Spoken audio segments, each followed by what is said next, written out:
রাসূলুল্লাহ সাল্লাল্লাহু আলাইহি ওয়াসাল্লাম বলেন, ফরজ এবং ওয়াজিবের যদি পরিপূর্ণ হিসাব আল্লাহ তাআলা নেন, তাহলে ওই ব্যক্তির জন্য শাস্তি অনিবার্য হয়ে যাবে।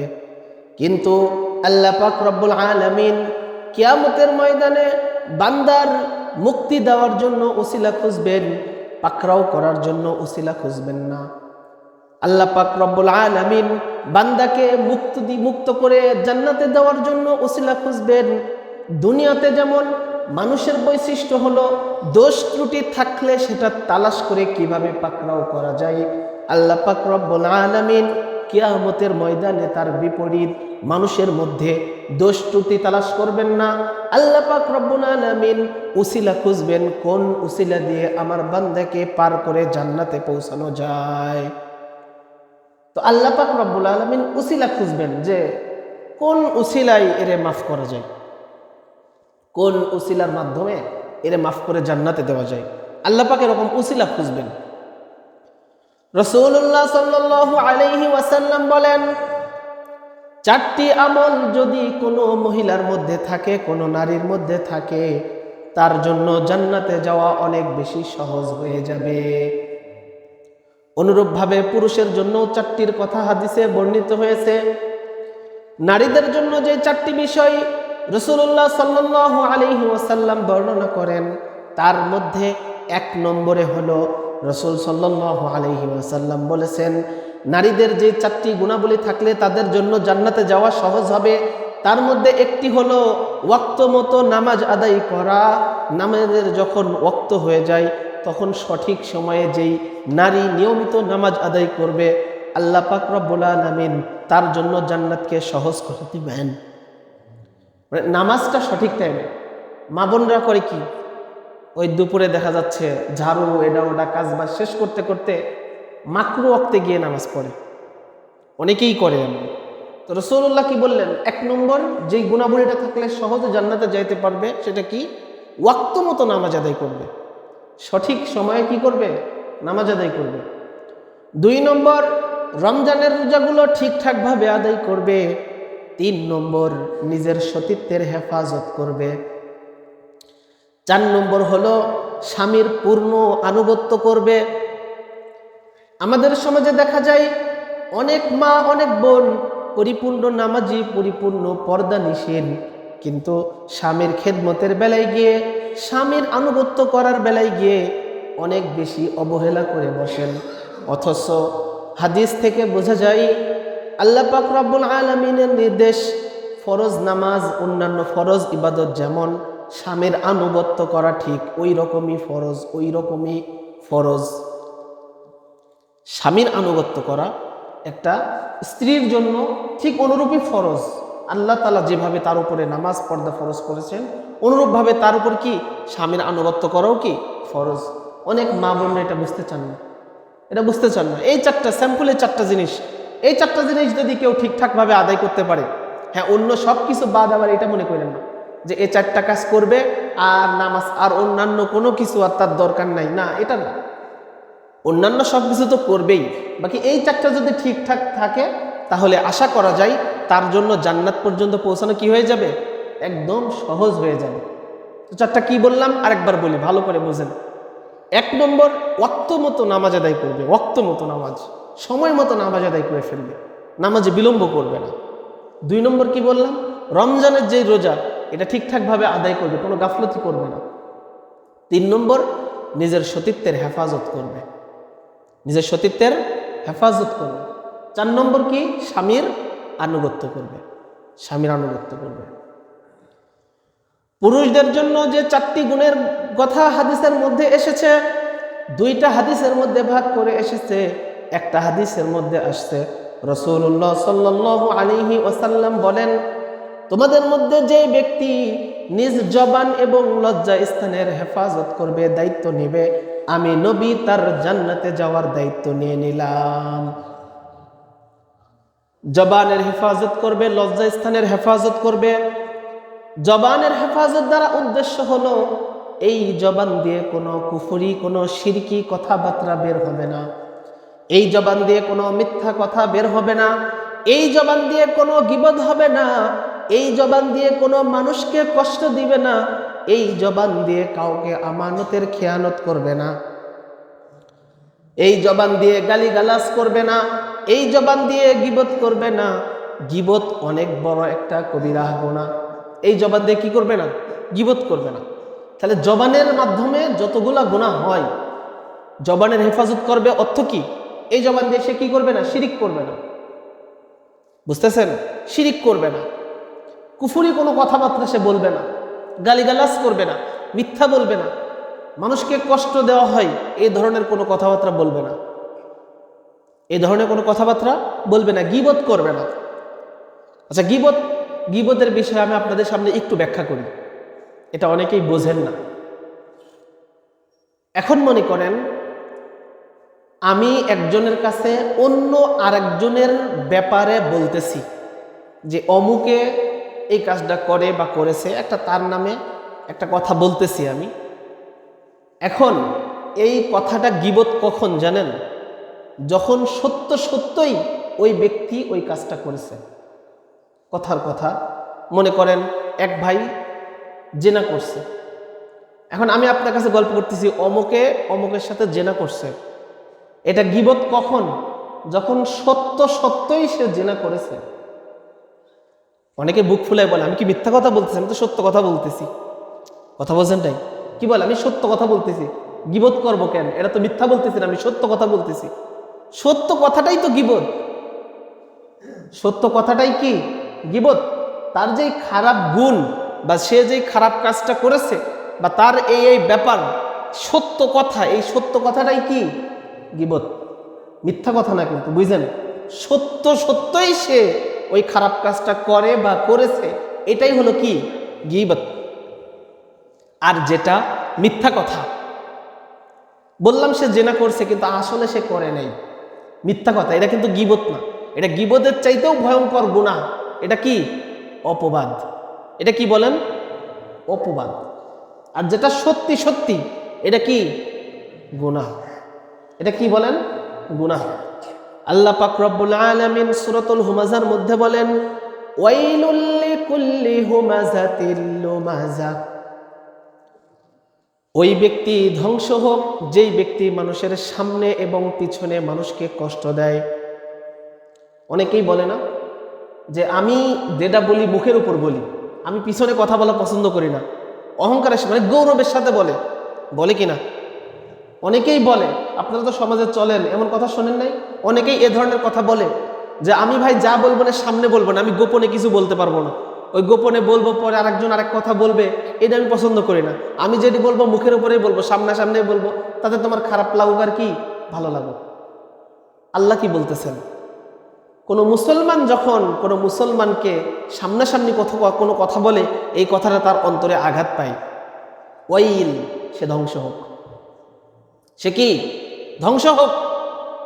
আবার যে ব্যক্তি পিছনে এমন কথা আলোচনা করে, এমন কথা বলে যেটা তার সামনে বললে সে কি করবে? কষ্ট পাবে। এই ব্যক্তিও কি হোক? ধ্বংস হোক। আপনারা কি কথাটা বুঝতে পেরেছেন? তো যারা এই কথাটা বলে যে আমি যেটা বলবো মুখের পাড়ি বলবো, সত্য কথা বলবো মুখের উপর বলবো, গোপনে কথা বলার লোক না, এটাও কি? নেক্সট স্রোতে শয়তান কি এরে ধোঁকা দিচ্ছে। এ মনে করতেছে যে আমি প্রতিবাদী, আমি সঠিক কথা বলতেছি, আদতে সে কি করতেছে? শয়তানের পূজারি করতেছে, শয়তানের পূজা করতেছে। সে গুনাহের মধ্যে ডুবে আছে, সে নিজে বুঝতেই পারতেছে না। এটা নিয়ে সে আরো গৌরব করতেছে যে আমি যেটা বলি কি সামনের উপরেই বলি, আমি পিছনে কথা বলি না। রাসূল সাল্লাল্লাহু আলাইহি ওয়াসাল্লাম বলেন, আল মুসলিমু মান সালিমাল মুসলিমুনা মিন লিসানিহি ওয়া ইয়াদিহি। রাসূলুল্লাহ সাল্লাল্লাহু আলাইহি ওয়াসাল্লাম বলেন, প্রকৃত মুসলমান হইল ওই ব্যক্তি যার জবান এবং হাত থেকে অপর মুসলমান হেফাজতে থাকে। প্রকৃত মুসলমান সেই যার জবান থেকে অন্য মুসলমান কি পায় না? কষ্ট পায় না। যার হাতের মাধ্যমে অন্য মুসলমান কি পায় না? কষ্ট পায় না। তাহলে কথাটা কি স্পষ্ট হইল আপনাদের সামনে? তাহলে গীবত যেটা সত্য কথা, যেটা কি সত্য কথা, এটাই কি গীবত, মিথ্যা কথা না। কিন্তু মিথ্যা কথা সেটা হচ্ছে অপবাদ। এটা গীবতের চাইতেও আবার কি ভয়ঙ্কর গুনাহ, ভয়ঙ্কর অপরাধ। বুঝাইতে পারলাম? সত্য কথা যেটা, এটাই গীবত। আবার সামনে সামনে হিনা দিয়ে অনেকে কথা বলে না, আঘাত দিয়ে কথা বলে, যেটা বললাম। অনেকেই বলে যে আমি যেটা বলি মুখের উপর বলি, সামনে বলি, পিছনে বলা লোক আমি না। এটা সে গৌরবের সাথে বলে, এটাও সে কি করলো? কবিরা গুনাহ করলো। শুধু কবিরা গুনাহ নাকি, আল্লাহ তাআলা তার ব্যাপারে কি বলছে? ওয়াইল, এ ধ্বংস হোক, এ ধ্বংস হোক। ওর মতো বান্দা ধ্বংস হোক যে আমার অন্য বান্দাকে ছোট করে কথা বলে, আঘাত দিয়ে কথা বলে, হে ধ্বংস হোক। কি হোক সে? ধ্বংস হোক। ওয়াইলুল্লি কুল্লি হুমাজাতিল লুমাজা, সামনে পিছনে যারা কথা লাগায়, কটু কথা বলে, এরা কি হোক? ধ্বংস হোক। এই কথার সাথেই সংযুক্ত আরো একটি কথা, আমাদের সমাজে অনেকেই বিয়ে শাদীর ব্যাপার হইলে যাদের সাথে একটু কথা কাটাকাটির শত্রুতা আছে, প্রতিবেশী, এরা কি করে? আদতে কোনো দোষ ত্রুটি থাকুক বা না থাকুক, আরো কিছু লাগাইতে তার বিয়েটা ভেঙে দেয়। আছে না এমন? একটু কথা কাটাকাটির শত্রুতা আছে, তো সে পাত্রীপক্ষ বা পাত্রপক্ষ দেখতে আসছে, তারে কথা লাগায় কি করে? বিয়ে ভেঙে দেয়। এটার কঠিন শাস্তি হবে কিয়ামতের ময়দানে। এই সমস্ত মানুষের কঠিন থেকে কঠিনতম শাস্তি হবে, যাদের ব্যাপারে আল্লাহ তাআলা নিজেই ধ্বংস কামনা করছেন। আল্লাহ তাআলা বলছেন ওয়াইলুল্লি কুল্লি হুমাজাতিল লুমাজা। আর যেটা গীবত, যদি সত্য অপরাধী হয়, যদি সত্য অপরাধী হয়, আল্লাহ তাআলা বলেন যে তোমরা কি তোমাদের মৃত ভাইয়ের গোশত খাইতে পছন্দ করবা? তোমার আপন মায়ের পেটের ভাই, সে মারা গেছে, এই ভাইয়ের গায়ে থেকে গোশত খুলে খুলে খাওয়া, এটা কি তোমরা পছন্দ করবা? তো আল্লাহ নিজেই উত্তর দিয়েছেন যে না, এটা তো তোমরা পছন্দ করো না। তো একটা মানুষের গীবত করা, আল্লাহ তাআলা বুঝাইতে চান যে নিজের মরা ভাইয়ের, মৃত ভাইয়ের গোশত খাওয়ার চাইতেও কি জঘন্য কাজ। নিজের মৃত ভাইয়ের গোশত খাওয়ার চাইতেও কি জঘন্য কাজ। এজন্য রাসূলুল্লাহ সাল্লাল্লাহু আলাইহি ওয়াসাল্লাম বলেছেন, যেই ব্যক্তি নিজের জবানকে হেফাজত করবে, নিজের জবানকে হেফাজত করবে এই এতগুলা কারণ থেকে, এতগুলো বিষয় থেকে, যে নিজের জবানকে হেফাজত করবে। 2 নম্বর, যে ব্যক্তি নিজের লজ্জাস্থানকে হেফাজত করবে, জায়েজ ছাড়া না জায়েজ সমস্ত জায়গা থেকে নিজেকে পবিত্র রাখবে। জায়েজ ছাড়া না জায়েজ সমস্ত জায়গা থেকে নিজেকে পবিত্র রাখবে। এই ব্যক্তির ব্যাপারে রাসূল সাল্লাল্লাহু আলাইহি ওয়াসাল্লাম নিজে জিম্মাদারি নিয়েছেন যে তাকে জান্নাতে নিয়ে যাওয়ার দায়িত্ব আমি রাসূলের। সুবহানাল্লাহি ওয়া বিহামদিহি। এই হলো 2টা। আরেকটা হাদিসের মধ্যে বর্ণনা হয়েছে, রাসূল সাল্লাল্লাহু আলাইহি ওয়াসাল্লাম বলেন 6টা গুণ যেই ব্যক্তির মধ্যে থাকবে, যেই পুরুষের মধ্যে 6টা গুণ থাকবে, এই পুরুষের জন্য জান্নাতে যাওয়া সহজ হয়ে যাবে। 1 নম্বর হইল, যখন সে কথা বলে সত্য কথা বলে, আমানতের খেয়ানত করে না, আমানত যেটা দেয়, ওয়াদা যেটা করে, সেই ওয়াদাকে রক্ষা করে, এবং কখনো মিথ্যা কথা বলে না, যেটাই বলে সদা সর্বদা সত্য কথা বলে। 3 নম্বর হইল, কারো উপরে জুলুম করে না, কারো উপরে জুলুম করে না, কোনো মুসলিম ভাইকে কোনো কষ্ট দেয় না, কারোর উপরে কোনো জুলুম করে না। তাহলে যখনই কথা বলে সত্য বলে, মিথ্যা কথা বলে না, এবং ওয়াদার খেলাফ করে না। এই 2টা কিসের মাধ্যমে হয়? জবানের মাধ্যমেই মানুষ ওয়াদা করে, আবার জবানের মাধ্যমে মানুষ কি করে? মিথ্যা কথা বলে। তো যখন কথা বলে সত্য বলে, আবার যখন আপনার ওয়াদার খেলাফ করে না, ওয়াদা ভঙ্গ করে না, এই 2টা জবান দ্বারা হয়, যেটা পূর্বের হাদিসেই বলা হয়েছে। তো এই 4টা কারণ, এই 4টা গুণ যদি কোনো পুরুষের মধ্যে থাকে, তো রাসূল সাল্লাল্লাহু আলাইহি ওয়াসাল্লাম বলেন তার জন্য জান্নাতে যাওয়া কি একদমই সহজ। তবে এই 4টা গুণের পাশাপাশি আবার আমার অন্যান্য ইবাদতও কিন্তু ঠিক থাকতে হবে। শুধু এই 4টা গুণ ঠিক করলাম আর অন্য নামাজ কালামের কোনো কিছু খবর নাই, তাহলে কি সম্ভব? তাহলে কিন্তু সম্ভব না। আমার সব ঠিক রাখার পরে যদি আমার মধ্যে এই 4টা গুণ থাকে, তাহলে রাসূলুল্লাহ সাল্লাল্লাহু আলাইহি ওয়াসাল্লাম বলেন তার জন্য কি জান্নাতে যাওয়া অনেক সহজ হয়ে যাবে। আর আল্লাহ তাআলা কিয়ামতের ময়দানে বান্দাকে মাফ করার জন্য উসিলা খুঁজবেন, মাফ করার জন্য উসিলা খুঁজবেন। তার মধ্যে দেখবেন যে এমন কোনো আমল আছে নাকি যার কারণে মাফ করে দেওয়া যায়। আবার অনেকের ব্যাপারে আল্লাহ তাআলা কঠোর হয়ে যাবেন, একেবারে সামান্য কোনো বিষয়, কিন্তু আল্লাহ তাআলা ওইটাই ধরে বসবেন, ছাড় দিবেন না। এজন্য কোনো ছোট গুনাহকেও বড় মনে করে ওটাকে ত্যাগ করা, ওটা থেকে বিরত থাকা, আবার ছোট্ট কোনো নেকির কাজ সেটাও না ছাড়া, যে আল্লাহ তাআলা হয়তো এই উসিলায় আমাকে মাফ করে দিবেন। আপনারা একটা হাদিস শুনেছেন, এক ব্যক্তি রাস্তা দিয়ে যাইতেছিল, অনেক পানির পিপাসা লাগছে, তো কুয়ার মধ্যে তাকায় দেখে পানিটা অনেক নিচে, সে কুয়ার মধ্যে কষ্ট করে নেমেছে, নামার পরে পানি পান করেছে। পানি পান করে যখন কুয়া থেকে উঠেছে, এটা কিন্তু গল্প বলতেছে না, হাদিস বলতেছি, যখন কুয়া থেকে উঠলো দেখতে পাইলো একটা কুকুর কাদা মাটি চাটতেছে। তখন সে চিন্তা করলো এই কুকুরটা মনে হয় আমার মতোই পিপাসিত, তারও তো ঠিক পিপাসার কারণে এরকমই কষ্ট হচ্ছে। তো সে আবার কুয়ার মধ্যে নামছে, নামার পরে তার পায়ে যে চামড়ার মোজা ছিল ওইটা ভরে সে দাঁতের সঙ্গে বাঁধায় 2 হাত দিয়ে ধরে ধরে উঠছে। উঠার পরে ওই কুকুরকে পানি পান করেছে। রাসূলুল্লাহ সাল্লাল্লাহু আলাইহি ওয়াসাল্লামের কাছে আল্লাহ তাআলা ওই পাঠাইছেন যে ওই ব্যক্তিকে আল্লাহ তাআলা মাফ করে দিয়েছেন, অথচ সে কখনো নামাজই পড়ে নাই। তো আল্লাহ তাআলা কাকে কোন উসিলায় মাফ করবেন, কাকে কোন উসিলায় মাফ করবেন, এটা আল্লাহ তাআলাই ভালো জানেন। আল্লাহ শুধু উসিলা খুঁজবেন একে কোন আমলের কারণে এই ব্যক্তিকে মাফ করে দেওয়া যায়। এজন্য দুনিয়াতে একটা মানুষ যতই গুনাহ করুক, কারো ব্যাপারে খারাপ ধারণা করা যে আর এই ব্যক্তি তো সারা জীবন এই গুনাহ করছে সেই গুনাহ করছে, এরে হয়তো আল্লাহ জান্নাত দিবে না, জাহান্নামে হবে, এই সেই ইত্যাদি, এরকম চিন্তা ভাবনা করা, এরকম মন্তব্য করে, এটা ঠিক না।